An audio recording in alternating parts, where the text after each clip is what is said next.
Museum obtains rare demo of ID Software Super Mario Bros. 3 PC port. Now, That's this is crazy. before they were known as ID Software.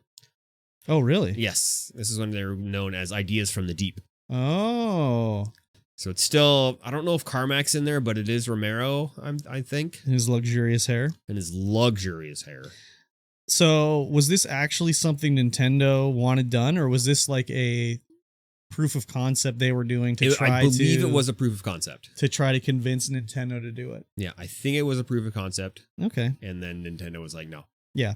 So it barely runs. Yeah. But and it looks like garbage. Yeah, for sure. It's DOS, right? Yeah. And it was in a bunch of donated discs from some other developer that just happened to have it that wasn't working on it. And he donated all his stuff to... Which museum was this that got these? Was it the Strong Museum of Play? Yeah, Strong's Rochester Museum. Yeah, the Strong Museum of Play in Rochester. Yeah. Museum of Play, yeah. Yeah. Yeah, that's how some of this stuff's found. Just like gets donated. I don't know what I have. I don't want it. It's going to go in the dump. Take a look. Maybe there's something worth saving in here. Maybe there's not. Yeah, there was other Nintendo games that were on PC back then. Usually educational ones. But that was like the Wild West time of game stuff. Oh, yeah. It was just like, who knows? Well, the no internet back then, you don't know what's happening. I remember either for Super Mario Brothers 2, I think it was probably Super Mario Brothers 2, one of my friends was like, I got Super Mario Brothers 2. And I'm like, no, you don't. That doesn't exist.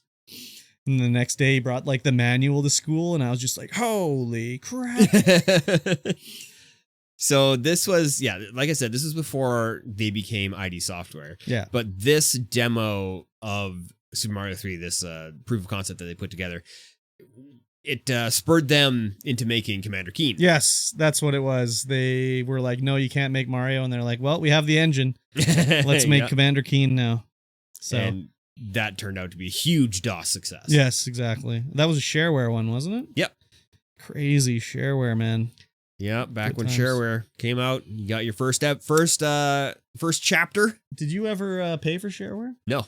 I never did, but I remember I used some text editor. I can't remember what it was called.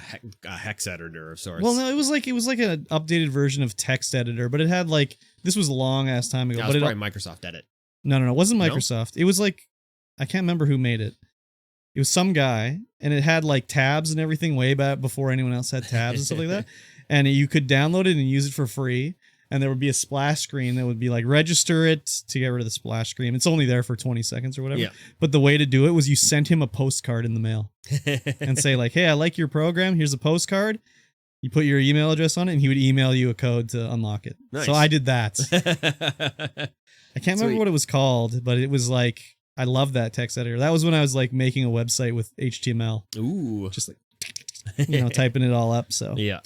I wish I could remember what that was called. That was a wild time on the internet, man. Way back in the day. GeoCities website. Oh, baby. Good times. Yes, indeed. Very good. I never made any websites. No, never? No. Nope. Not one? It's too busy writing music. Wow. No, I did. I remember me and a couple of buddies had a role-playing... Man, I wish this one was still online. It was a role-playing one where they just wrote down their favorite stories of when we played like D&D, of like how they screwed me or I screwed them because I was the dungeon master. And it was called... What was it called? I can't remember. But it was like, oh man, the stories were hilarious. And then you had your guest book and people were always signing it. Like, oh, I love these stories. They're so good. But it was on GeoCities, so that's lost to the sands of time. Role-playing stories are always good. Like, and they especially were good because they'd always get together to screw with me or do stuff that was just like, they wanted to, I mean, we're breaking down again off topic here, but the one that always sticks out to me is they took over some keep somehow and they wanted to train their warriors. So what they did is they made an orc breeding farm and then when the orcs would grow up, they would hobble them by breaking their legs so they couldn't run away. And then they would fight the orcs. And it was just like, oh my God. This is terrible. We had a rule when we were playing RPGs. Yeah. Don't incur Game Master wrath. Oh yeah. Do not. When I never played like that. I always played like, I mean, I basically cheated when I was a dungeon master. Yeah. Be like, oh shit, they got a 1. Well, or I'd roll and be like, oh, it's a critical hit. I don't want to kill him. Let's just say it's a miss this time. You know, I was like the benevolent god. I would never screw with anybody.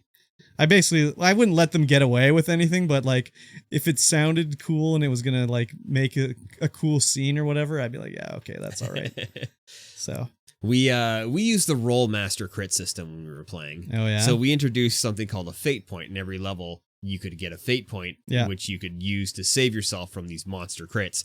So the roll master crits are like a whole bunch of description of crit table, and some of them like you roll like an E99 and it's like foe, you dismember foe.